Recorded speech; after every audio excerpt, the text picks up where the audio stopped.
CBS News 24/7 continuing coverage of a tragedy in the skies, the collision of a military Black Hawk helicopter and an American Airlines plane carrying dozens who are now presumed dead in these waters of the Potomac. Right now, searchers are out in those frigid waters of the Potomac in a mission that went from rescue to recovery.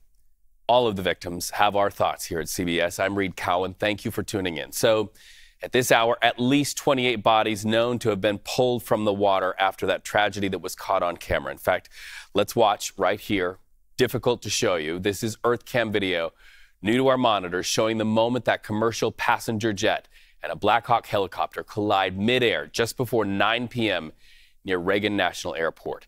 That flight from Wichita to Washington nearing its completion, carrying 60 passengers and 4 crew members. By the way, there were 3 people aboard the Black Hawk helicopter during what we now understand to be a training mission.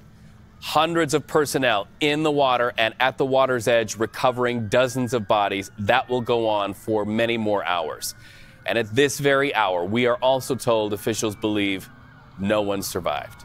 Tragically, among the victims, top figure skaters from the United States and Russia. Now, as to the investigation, at least one black box has been pulled from the Potomac River. This is the moment air traffic control spotted that collision. Listen. American 472, Washington, 1 star, 32017. Did you see that? 472. American 3130, go around, turn left end, 250, climb maintain 3000. I don't know if you caught earlier what happened, but there was a collision on the approach in the 33. We're going to be shutting down operations for the indefinite future. If you want to go back to the gate, highly suggest you guys coordinate with the company. Let me know what you want to do. All right, we'll let the company talking to them right now. Yeah, we witnessed the whole thing. So you heard those first words there. Did you see that? Just moments ago, Transportation Secretary Sean Duffy spoke directly to the victims' families on social media. This is what he said, quote, "What happened today should never have happened.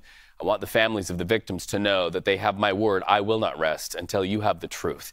He went on to say if there was negligence, incompetence, or failure anywhere in the system, he said, we will find it and I will fix it. So let's bring in CBS News' Skylar Henry. He is live at Reagan National. Skylar, what are we hearing from the families who are waiting for word and know that this is going to be a tragedy that will be talked about for years to come?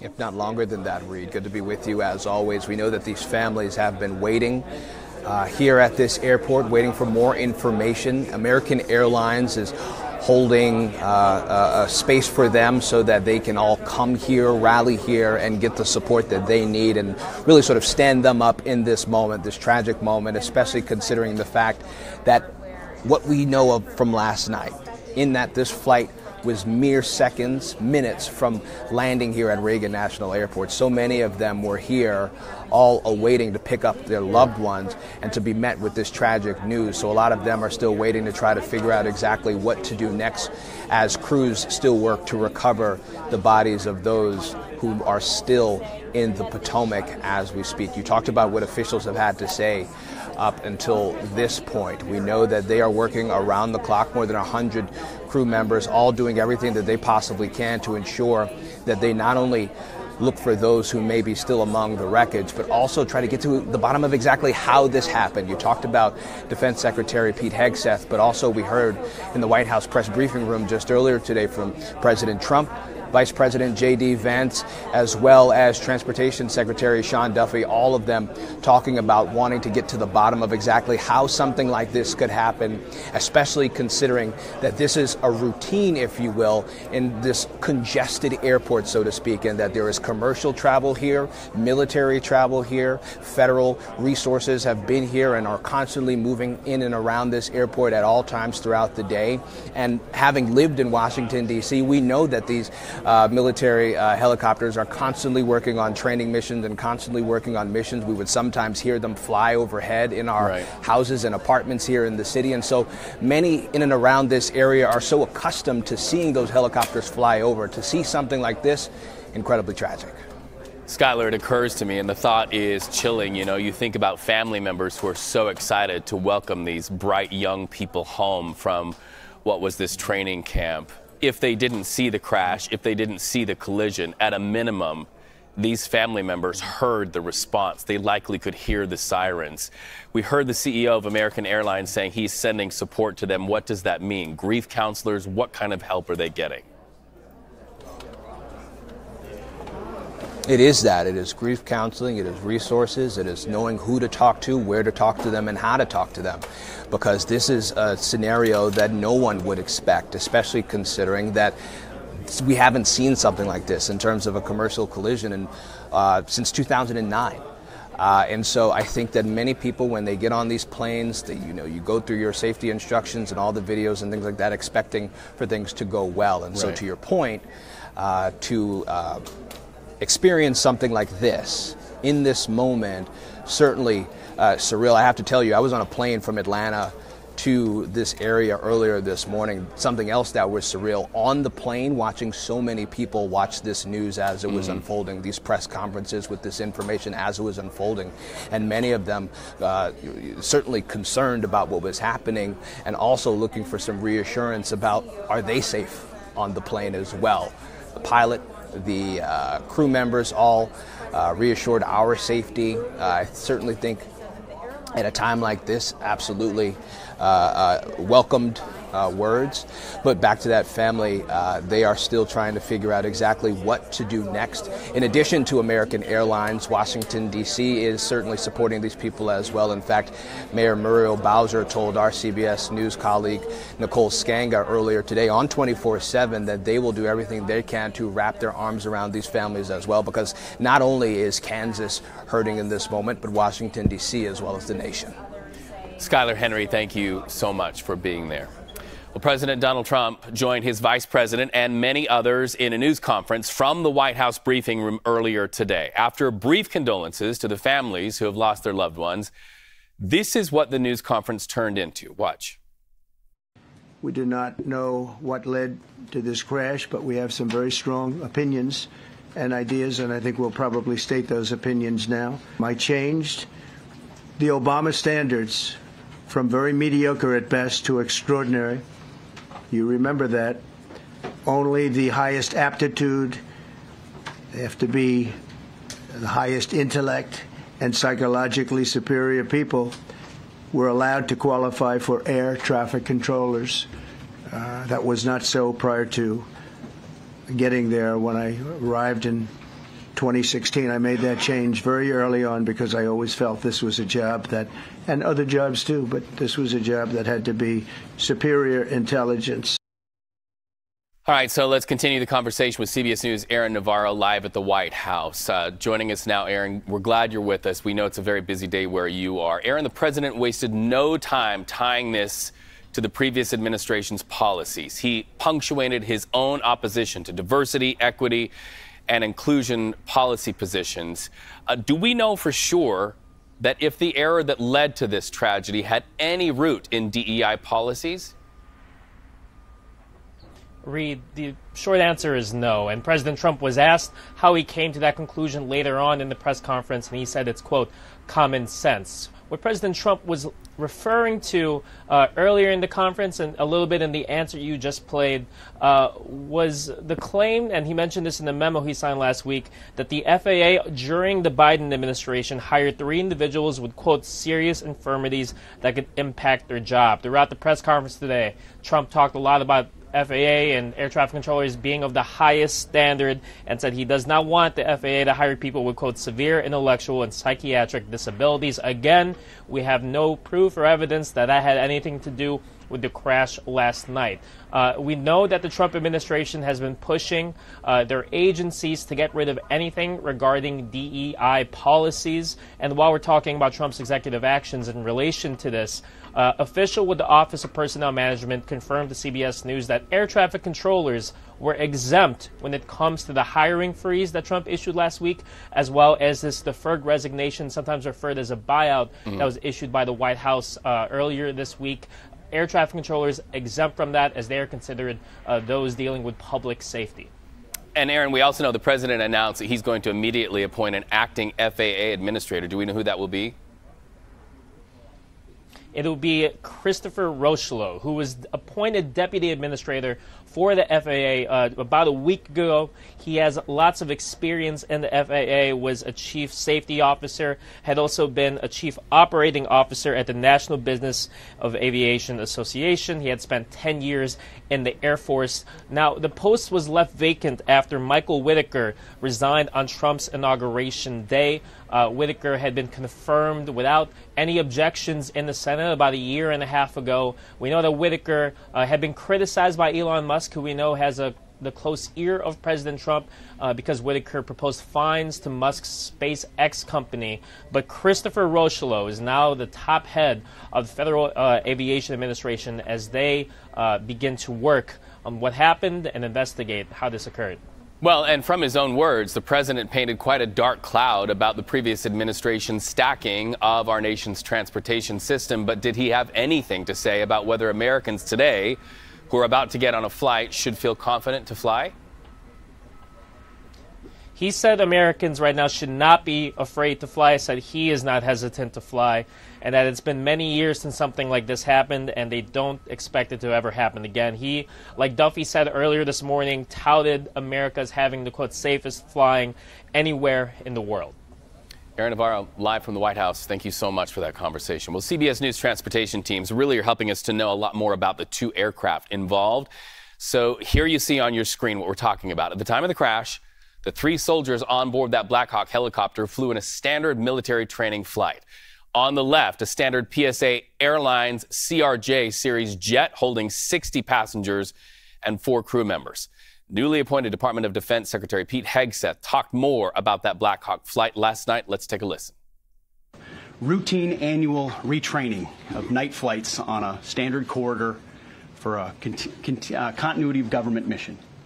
The military does dangerous things. It does routine things on the regular basis. Tragically, last night, a mistake was made. And I think the president is right. There was some sort of an elevation issue that we have immediately begun investigating at the DOD and Army level. Army CID is on the ground investigating. Top-tier aviation assets inside the DOD are investigating, sir, to get to the bottom of it so that it does not happen again, because it's absolutely unacceptable. So over the next several hours, you could be hearing a lot more about the use of potential night vision goggles aboard that military helicopter. So let's continue that conversation, bringing in CBS News' Ellie Watson. So, Ellie, you have some information about these soldiers and the units they came from. That's right, Reed. We learned actually from Secretary of Defense Pete Hegseth in that briefing at the White House that the 3 soldiers were a captain, a staff sergeant, and a chief warrant officer. They were soldiers as a part of the 12th Aviation Battalion out in Fort Belvoir, Virginia, which is just south of D.C., and they were flying an annual proficiency evaluation flight when the tragic accident happened near Reagan Airport last night. We know from Pete Hegseth, Secretary Hegseth said that they were a fairly experienced Black Hawk crew. We know the Army is in the process of notifying family members, and after that we may learn the identities of the 3 soldiers. Now, we also have word that you've actually flown in a Black Hawk with the Secretary of Defense. Take us inside that craft and the staffing of that craft. There were 3, correct? There were 3 in this flight. Black Hawks are one of the modes of transportation for senior Defense Department officials, like the Secretary of Defense, but also senior Army leaders, other senior Pentagon officials. The most recent time I was in a Black Hawk was in December in Tokyo, in Japan, when Secretary of Defense Lloyd Austin was visiting there. When I rode in the Black Hawk, you put on big headphones to shield your ears from the noise, and you get in, you sit down, there's a pilot, a co-pilot, and then 2 soldiers, at least in my experience, looking out of each side of the helicopter. Now, we know from Secretary Hegseth that the training exercise that this Black Hawk was taking part in was a continuity of government mission. And what that could mean is that these soldiers were training for an event, if there were an event that they needed to evacuate senior leaders like the Secretary of Defense or other high-up officials. They were training for an event like that when this tragic accident took place last night. What about the reported use of night vision goggles? Do you have any reporting on that and how that could have affected their field of vision? The defense secretary said that they had night vision goggles, but President Trump in the briefing room was unclear on whether or not they were wearing them. And if you have the night vision goggles on, you can see more clearly in your range of vision, but may be obstructed from seeing peripherally. So that will be part of the investigation when investigators get on the ground and start looking at what led to this accident. We do know that Army CID is helping the National Transportation Safety Board with this investigation, but the Army has also sent investigators from the Army Combat Readiness Center to look into what the Army part of this was. The NTSB is leading the investigation, but the Army will be in support. And Reed, I also want to note something because we've talked all morning about how routine these helicopter flights are over the Potomac, and that is true. But President Trump's pick to lead the Army, to be the Secretary of the Army in his confirmation hearing, said that going forward, it may be worth looking at whether or not these training flights should be so close to Reagan National Airport. Yeah, I think there will be a lot of drilling down on how to avoid this in the future on many levels. And let's talk a little bit about that, because in his news conference, the president really seemed to indicate that somehow, potentially DEI policy was to blame for this crash. He's already taking some heat for that assertion, some saying it's too early to make that assertion. But let's take it a step at a time. What is the chain of command in this investigation that could find out if the president is actually talking about something that's rooted in something concrete there? The president's comments are way ahead of anything we've learned from investigators. The investigation, as I said, will be led by the National Transportation Safety Board with Army supporting. So the Army Criminal Investigative Division, the Secretary of Defense, Pete Hegseth, said is cooperating, is helping the NTSB, but we also have the Army Combat Readiness Center sending investigators and subject matter experts who can examine and investigate and then tell the NTSB what led to the Army part of this and what led to this training flight turning into such a terrible disaster. Terrible disaster indeed. Ellie Watson, thank you so much, reporting live from the Pentagon for us. We appreciate it. Well, in addition to the fact that this is a personal national tragedy, there is also a discussion happening after that news conference by the president, the vice president, and Mr. Hegseth that is taking a political tone. Much more on what they had to say, pointing some potential fingers of blame, and then also reaction from members of the prior administration. You're watching CBS News 24/7. We'll be right back.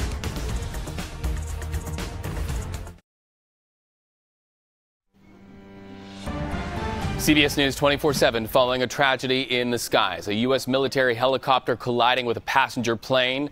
There are no survivors. We are just learning American Airlines has canceled today's flights from Wichita, Kansas to Washington, D.C., as well as a flight from D.C. to Kansas. Authorities so far recovered at least 28 bodies.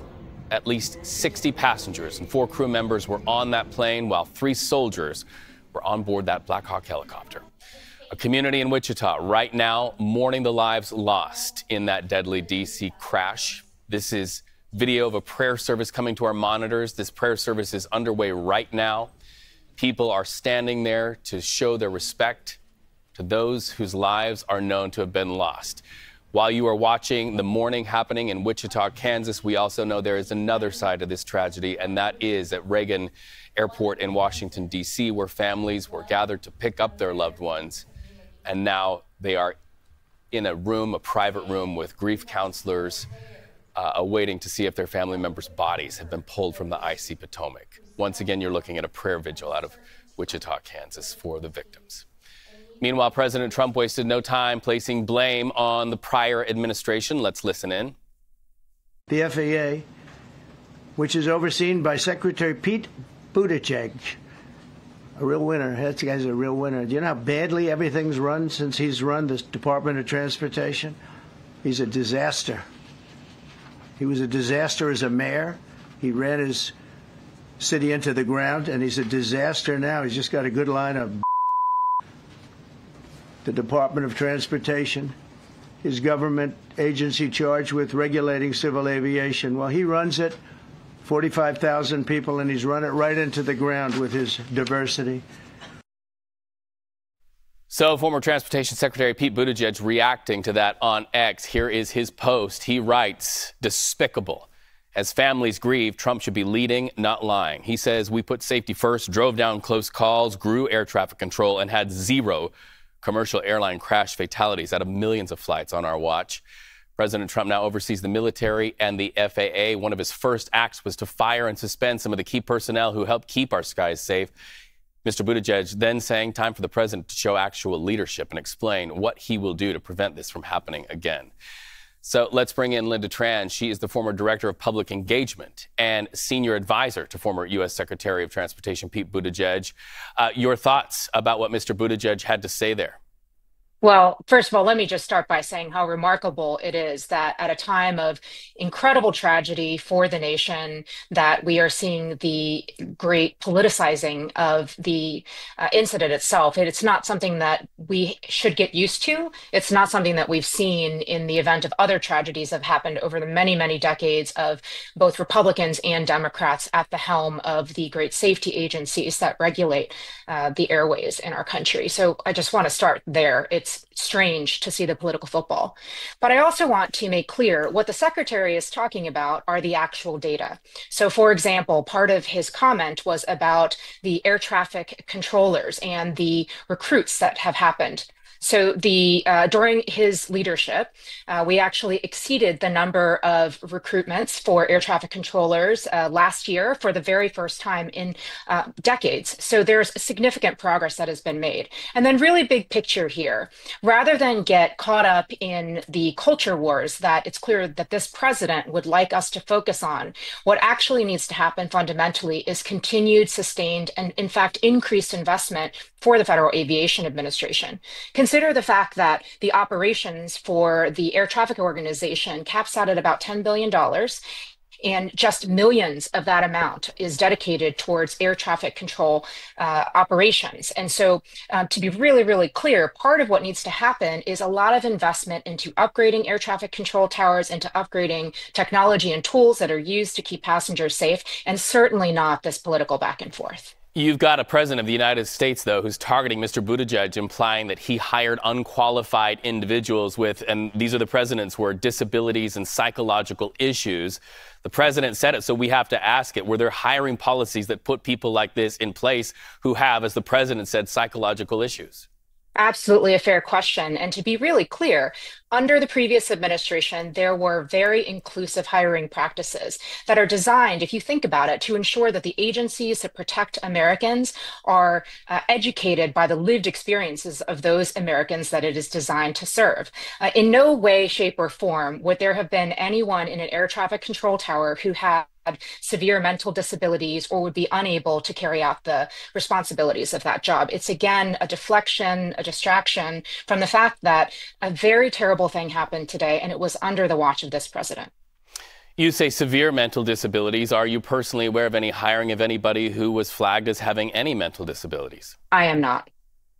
So the president also says that people of merit should fill these government jobs. What do we know about the people who were hired? And we really need to be clear that we do not know if there was any connection between DEI or any other policies that the president of the United States has said. It is early in the investigation, but the president did have to say a lot about those DEI hires. You mentioned an inclusive hiring policies. Do you feel that there were anybody who were hired because of DEI policy rather than merit? What I can tell you is I have spent my own fair share of time in air traffic control towers all across this country. And what I can tell you about the people that I've encountered is that they went through extensive training. They're extraordinarily committed to the jobs, and they take the safety of the flying public extraordinarily seriously. There's no question in my mind that the people that are operating our air traffic control towers right now have the best interest and are incredibly talented and skilled at their jobs. We appreciate the conversation. We know some of the questions were tough, but they have to be asked. The President of the United States raises them, and we have to follow up and ask. So thank you so much for taking those questions. Well, the fallout from the American Airlines plane crash looming large over Washington, where Senate confirmation hearings are being held at this very moment for key Trump appointees.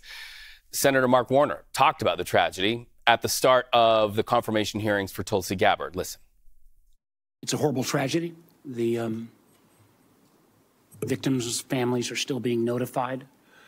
For those of us who live in this region, you know, it's always kind of complicated. We've got Virginia, D.C., Maryland, and a host of local jurisdictions. But last night, when this tragedy took place, and I happened to be driving by National on the way home and saw all the first responders rushing to the scene. People came from as far away as Baltimore, Fairfax County. We had DOD and federal officials there. And these first responders, as always, ran towards the tragedy. There'll be a time to figure out what happened and how we rectify it. But today, our thoughts and prayers ought to be with the families and, again, thanking our first responders. Let's go live to CBS News congressional reporter Torian Small. You are there in our nation's capital, just a stone's throw away from where this is all playing out. Let's first of all focus on the path to confirmation for some of the most key and controversial Trump nominees. What have you been hearing from lawmakers? Yeah, Reed, I'm keeping my head on the swivel because there are 3 ongoing confirmation hearings happening at the same time. That's for Robert F. Kennedy Jr., Trump's pick to head the Department of Health and Human Services. Then there's Tulsi Gabbard, Trump's pick for D&I director.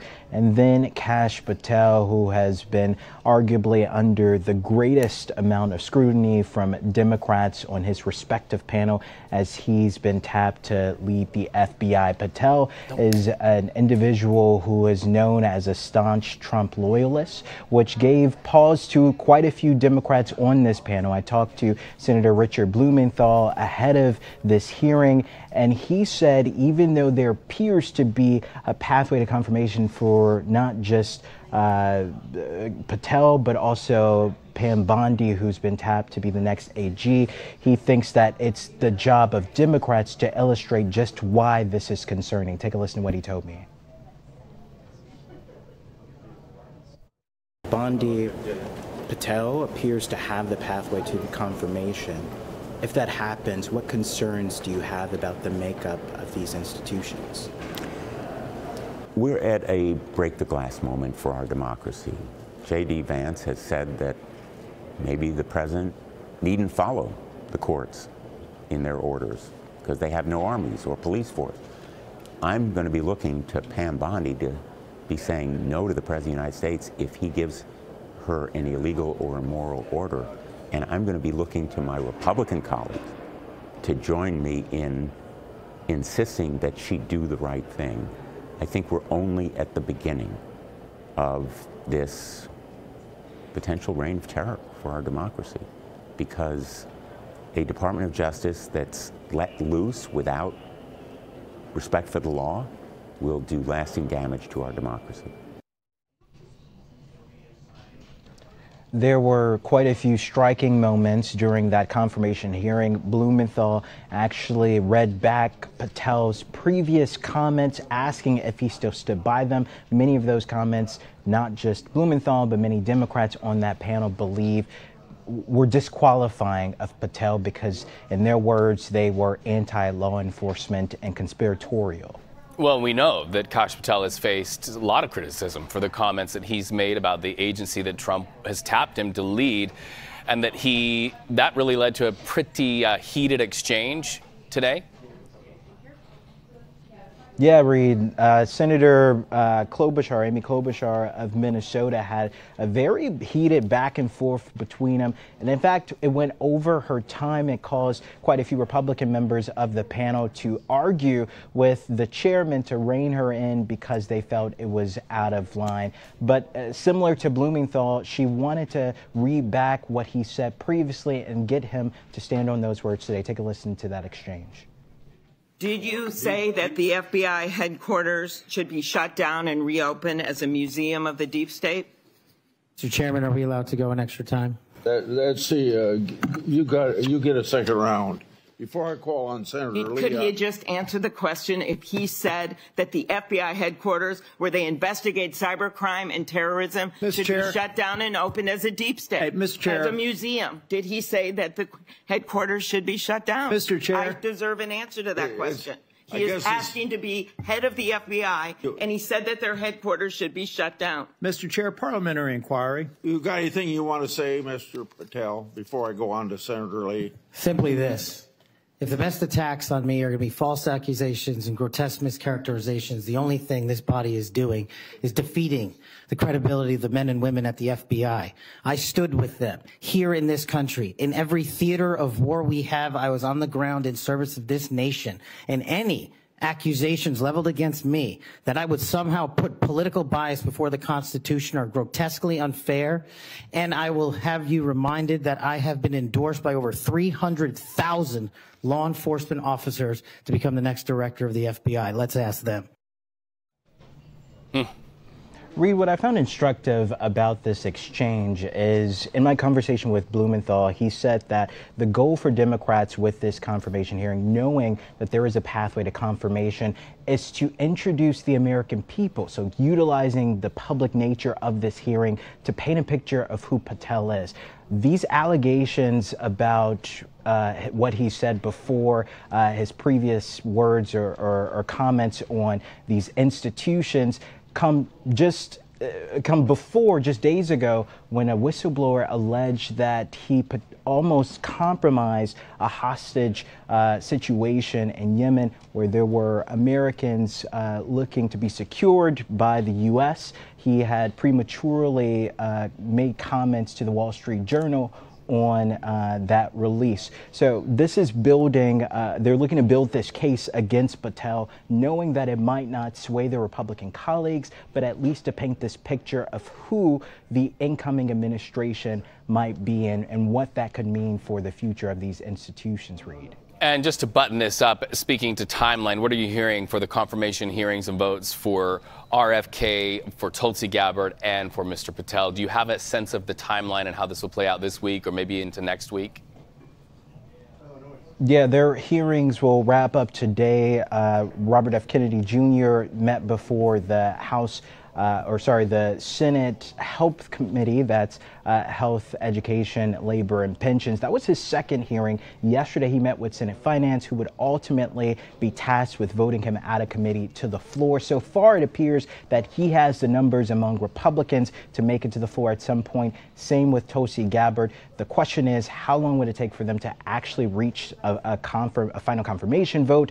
Democrats can invoke their right to filibuster this, to enforce a debate on this, but that will prolong the inevitable. If at least three Republicans, if only three Republicans, I should say, defect, the numbers are still there. Senate, former Senator and now Vice President, now the President of the Senate, J.D. Vance, could come in and cast that tie-breaking vote for all three of these candidates. Torian Small watching the path to confirmation. Thank you so much. Very busy day in Washington, D.C. on the legislative level, also on the investigative level. Keep in mind, there are people in the icy waters of the Potomac after that Black Hawk helicopter and a passenger plane collided. There are no survivors.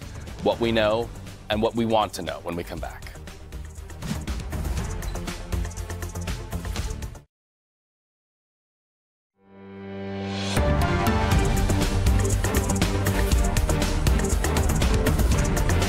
.24/7 continuing coverage of a tragedy in the skies, the collision of that military Black Hawk helicopter and an American Airlines plane carrying dozens who are now presumed dead in the icy waters of the Potomac. And that is what you're looking at right now.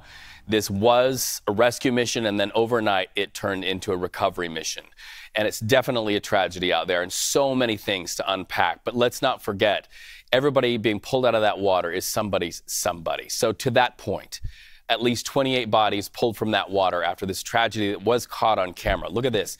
The National Transportation Safety Board, also known as the NTSB, says that they will be looking at this and other pieces of video to investigate what led to that deadly crash. So to help us understand what that process looks like in the days and weeks ahead, and it's going to be a long game here, let's bring in former NTSB Vice Chairman Bruce Landsberg over the phone. So Bruce, the NTSB launched a GO team to that crash site. What's a GO team and what do they look for? The GO team is a group consisting of a board member, a investigator in charge, and then depending on the nature of the crash and which mode of transportation will involve technical people, engineers, in this case, air traffic control specialists, human factor specialists, system specialists, recorder people, and perhaps most importantly, our transportation disaster assistance team, which is there to assist the families and make sure that they get what they need in the process, because this is obviously a very difficult time for them. Yes. And the team is staffed 24/7, and board members take 1 week on to be available wherever, whenever, in order to go. I want to get your reaction to the President of the United States briefly expressing condolences to the victims, but very quickly trying to pin any failure that this may have been on the prior administration and the policies and the staffing of the prior administration. Any reaction to any of what the President had to say there? I think it's a bit early to be making any determinations in this particular case, and I would point out any of my comments here are preliminary, and we can't really begin to talk about what happened until we've completed the investigation. I think perhaps the President and some of his administration are getting a little ahead of where we are. NTSB will do a very thorough and apolitical evaluation of the system, and our role is not to place blame, but to figure out what happened, why it happened, and how it can be prevented. And then there are various parties to the investigation, which in this case will include the FAA, Department of the Army, possibly the Department of Defense, the aircraft manufacturers. And so everybody will play a role. NTSB will lead the investigation, and we'll be looking very carefully at the personnel, what they did, how they performed, and then we'll come to an unbiased determination of, what, if anything, what mistakes were made, and then what we can do to correct them in the future. Everything is evidence, no? Whether it's in the water or washes up there on the banks of the river. What happens to that evidence once it's painstakingly pulled out of the water or off of the riverbanks, as it were? What happens to that evidence as you do your investigation?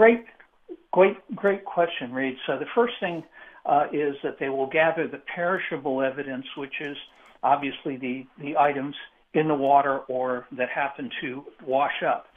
You mentioned earlier about the video evidence by various cameras, and in their contacts with people, they will ask anybody who had a cell phone camera or anything as an eyewitness to please contact them so that they can gather as much information as possible.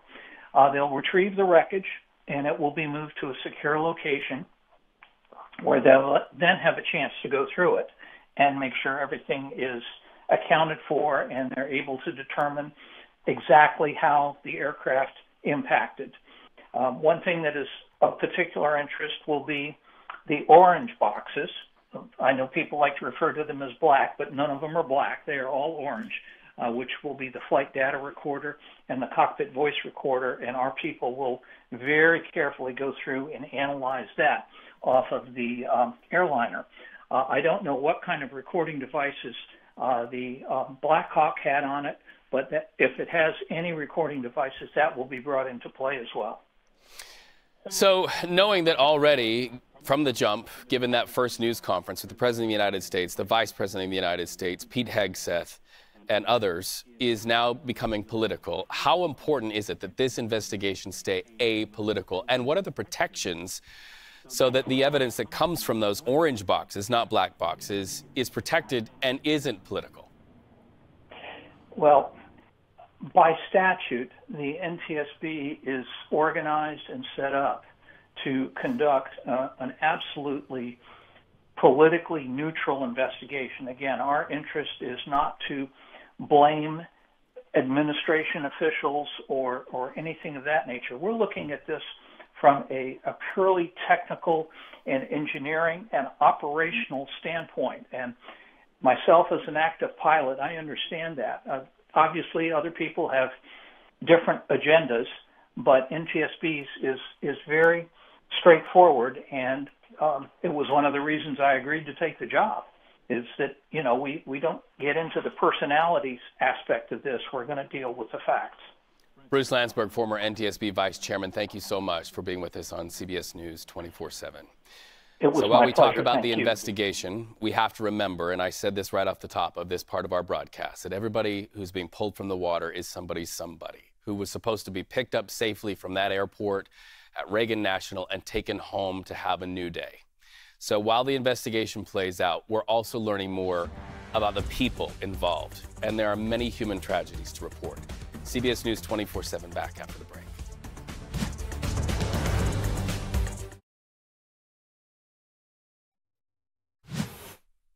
CBS News 24/7 back, continuing coverage of that horrible helicopter versus plane crash in the skies near Reagan National Airport. Listen, you're going to be seeing a lot about the investigation. You're going to be seeing a lot of that video that shows the recovery of bodies out of the Potomac. But also it's important that we balance all of that and all that you're going to be hearing by hearing from those who knew some of these skaters. We have the opportunity right now to hear from Olympic skater Nancy Kerrigan, who worked with some of these people. I think that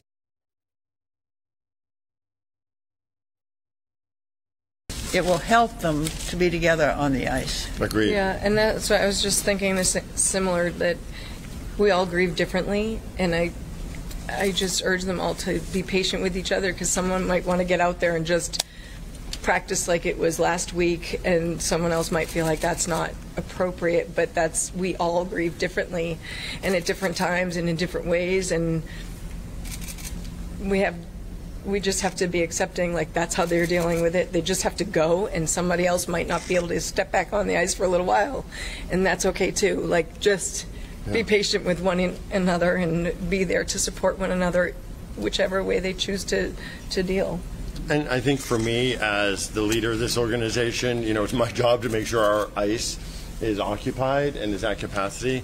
But I have to tell you that this ice being empty and this arena having gone silent, it makes me feel good. It makes me feel very fitting that it's not business as usual here. So I'm glad to see the facility empty. It's almost eerie, but I think it's fitting, and I think it's respectful. Nancy, you skated here. What was it like coming back and seeing it so quiet and, reeling with loss? I skated and trained at the old facility, not here. It was very different than this. But so I didn't come back and skate here, but I said the same thing as Doug just said when I walked in, and it was kind of like, we went upstairs and it was silent. It was eerie. It just is a little strange to be in this ice rink. Other ice rinks, there's not figure skating all day, and here there's figure skating, and there's always music, and we perform to music. It's emotional, and sometimes that may make it harder for some because you hear the music and you start emoting, and it can just pull out all these feelings, and so it could be challenging to get back out there. That's okay. Just a little at a time, and just do what we can and be there. As I say, we just have to be there for one another. But I think to be here, I don't come here that often, and I just didn't know what else to do. So I just thought I needed to be with some friends. Paul and I have been through a lot together, and Tenley and I lately more and more. So yeah, I've always felt support and encouraged, and I walked in and I saw Anne, and she's just, there were lots of hugging, and I think I needed that, so thanks for having me. I said, I hope I didn't throw a wrench in, just like, we're showing up, but We just all needed to be here with you. Thanks. Other questions? Thank you, folks. Again, we appreciate your interest and support. Thank you. That is what compassion looks like. That is what suffering with those who suffer and stand in need of comfort looks like, from an Olympic skater, Nancy Kerrigan. And, you know, you see that empty ice sheet behind her, and you are mindful, as am I, having covered several Olympics. You are mindful of the many hours that parents devote and dedicate their kids to the ice sheet, sometimes in the middle of the night, to go and train for their dreams. So we'll continue following all angles of this story, but most especially the personal angles like that. Let's right now go to CBS News national security contributor Sam Vinogred. Sam, that just gives you such pause. But also, when we think of the victims' families, we know that victims do need answers as part of their healing journey. Talk to us about how critical the information on those boxes will be that have now been recovered. Well, the investigation is being led by an entity named the NTSB. The NTSB will be the lead agency investigating what occurred in very close coordination with the Department of the Army, the Department of Defense, and other entities. It is worth keeping in mind that on most commercial aircraft, there's not just one, but there are two black boxes. One that's in the cockpit and that really monitors communications in the cockpit and with air traffic control. And then another second black box that tracks things like altitude and airspeed and how the systems on the aircraft are performing. Both of those black boxes are going to be incredibly important to the investigation to try to ascertain if there was any miscommunication between the commercial airliner and, for example, air traffic control, or if a system malfunctioned. The second piece of this investigation that's going to be really critical is what occurred with that helicopter. And the Department of Defense and the Department of the Army are going to have to brief publicly as to what systems or boxes were on the helicopter to try to understand what its flight pattern was like. Sam, we appreciate the opportunity to talk to you. And for our viewers who are at home, we are 24/7 and we'll continue covering this national tragedy, that plane versus helicopter crash in Washington, D.C. The news continues.